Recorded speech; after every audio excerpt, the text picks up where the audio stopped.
Copper, aluminium, iron and silver.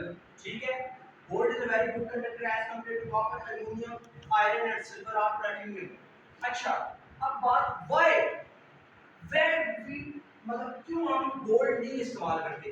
ठीक है, because gold is a very expensive metal. ठीक है, गोल्ड बहुत ज्यादा एक्सपेंसिव है एज। अच्छा, कॉपर हम यूज करते हैं। ठीक है, अच्छा मैं आपको बताता हूँ जितनी भी आपकी ट्रांसमिशन हो रही है ये एल्युमिनियम में हो रही है। भाई हम एल्युमिनियम ही क्यों यूज करते हैं, कॉपर क्यों नहीं यूज करते। ठीक है, क्वेश्चन है ना, आप मुझसे क्वेश्चन नहीं कर रहे। जितनी भी हमारी वार्ता से ट्रांसमिशन हो रही है, जितनी भी हमारी ट्रांसमिशन हो रही है उसके लिए जो क्या कहते हैं वायर इस्तेमाल हो रही है। ठीक है, ट्रांसमिशन वायर मेरी बात सुनिए बेटा, देखिए वायर नहीं देखिए, ट्रांसमिशन वायर जो यूज हो रही है वो ट्रांसमिशन वायर एल्युमिनियम का ही मेटल क्यों यूज हो रहा है। क्यों गोल्ड क्यों नहीं इस्तेमाल हो रहा, कॉपर क्यों नहीं इस्तेमाल हो रहा, अच्छा आयरन क्यों नहीं इस्तेमाल हो रहा, सिल्वर। गोल्ड का तो चले छोड़े, बहुत ज्यादा एक्सपेंसिव हो गया। अच्छा कॉपर क्यों नहीं इस्तेमाल हो रहा।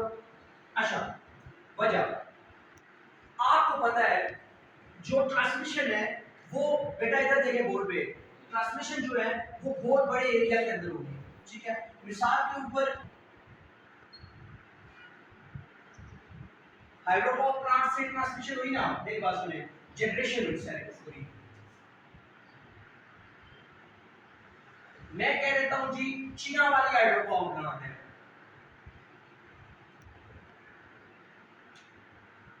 5.38 मेगावाट इलेक्ट्रिसिटी जनरेट हो रही है चीना वाली हाइड्रो पावर प्लांट में। ठीक है जी, 5.38 मेगावाट, 5.38 मल्टीप्लाई करें 10 की पावर 6। ठीक है, ये मेगावाट है, ये मेगावाट आ गया। ठीक है, तो अब मैं कहता हूं इतनी पावर जनरेट हो रही है और अब आप इसे जनरेट करवाया और कहां पर आपने जाके इसे फर्दर डिस्ट्रीब्यूट कराया, स्विच यार्ड के ऊपर,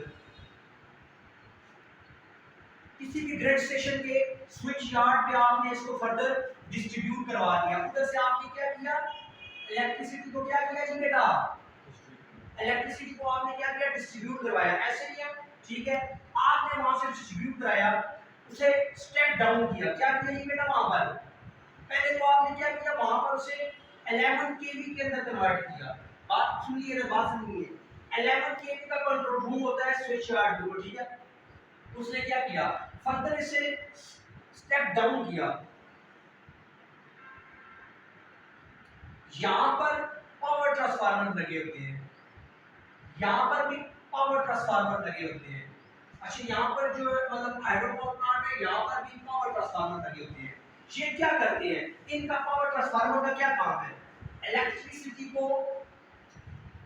हमारी वोल्टेज को, जो मतलब हमारी जनरेशन होती है वो उसको स्टेप अप करना। सही है, मतलब मेरी बात सुने, अब 5.38 मेगावाट इलेक्ट्रिसिटी जनरेट करनी है, मेगावाट तो 2 यूनिट्स होंगी। ठीक है, हर एक यूनिट में कितनी इलेक्ट्रिसिटी जनरेट हो रही है, मैं कहता हूं 2.32 मेगावाट एक यूनिट पे इलेक्ट्रिसिटी जनरेट हो रही है। तो अब इसको कहां पर लाया, स्विच यार्ड में हम लोगों ने लाया। ठीक है, मैं थोड़ा सा रेस कर, 38 था मेगावाट जनरेट की। ठीक है, इसको फर्स्ट पर हम नीचे लाए, कहां पर लाए जी, इधर बात बेटा बात सुने ना, तो मैंने 2.32 मेगावाट एक यूनिट से हमारी जनरेट हुई। ठीक है, इसको मैं स्विच यार्ड में लेके आया, मतलब क्या कहते हैं ग्रिड स्टेशन पे लेके गया, ग्रिड स्टेशन पे 11 केवी में कन्वर्ट किया, 11 केवी के नीचे लेके आके स्टेप डाउन। ठीक है, स्टेप डाउन ट्रांसफार्मर है। अब घरों में जो जो हमें बात सुने, 440 यूज हो रही है जी इंडस्ट्रीज के अंदर,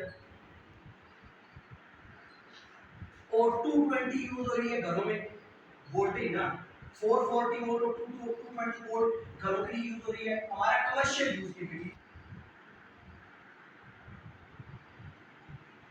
कमर्शियल यूज के लिए 440 वोल्ट और 220, ये सारा मैकेनिज्म है। ठीक है, इलेक्ट्रिसिटी का। लेकिन बेटा मेरी बात सुने, मैंने बात की थी ट्रांसमिशन की, क्यों हम एल्युमिनियम भी यूज करते हैं, कॉपर क्यों नहीं यूज करते, मैंने ये क्वेश्चन किया था ना, मैंने तब ये सारा कुछ पढ़ाया है। अब मेरी बात सुने, कॉपर क्यों नहीं यूज होता, एल्युमिनियम क्यों यूज होता है, aluminium is less expensive, less expensive than copper, copper is more expensive than aluminium, ठीक है, ये भी एक रीजन। और आपने मिसाल के तौर पे मैंने फाइबर होते चीनामारी से लेके ना चांदा किला, चांदा किला एक जगह है, ठीक है, ये गुजरांवाला में आता है, ठीक है, और साथ में कामुकी, अच्छा, और एक तरफ मैं कह लूं जी मोर एमनाबाद। अब चंदा किला, मुकमकी, मोर एमनाबाद, आपने हर जगह पे इलेक्ट्रिसिटी को क्या किया हुआ है, एक ग्रिड स्टेशन से आपने उसे डिस्ट्रीब्यूट किया हुआ है। तो अब हर जगह पे आपको पता है वायर यूज हो रही है, जितनी भी ट्रांसमिशन हो रही है वो एल्युमिनियम के अंदर हो रही है, यहां से लेकर ना आपके से लेकर आपके घर तक वो एल्युमिनियम मेटल यूज होता है। अच्छा, अब मेरी बात, मैं रेजिस्टेंस को डिफाइन कर रहा था, ऐसे ही है ना। अच्छा मेरी बात सुने, एल्युमिनियम का रेजिस्टेंस, रेजिस्टेंस चीज क्या है? आपने बुक के अंदर पढ़ा होगा, resistance is the reciprocal of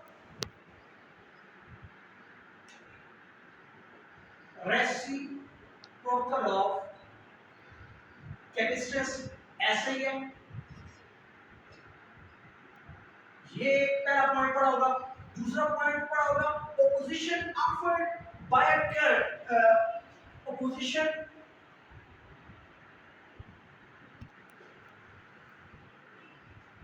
offered in any conductor,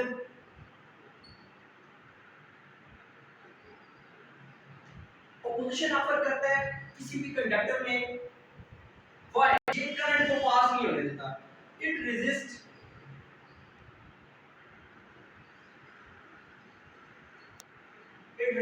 current, क्या कहते हैं ये इन एनी कंडक्टर।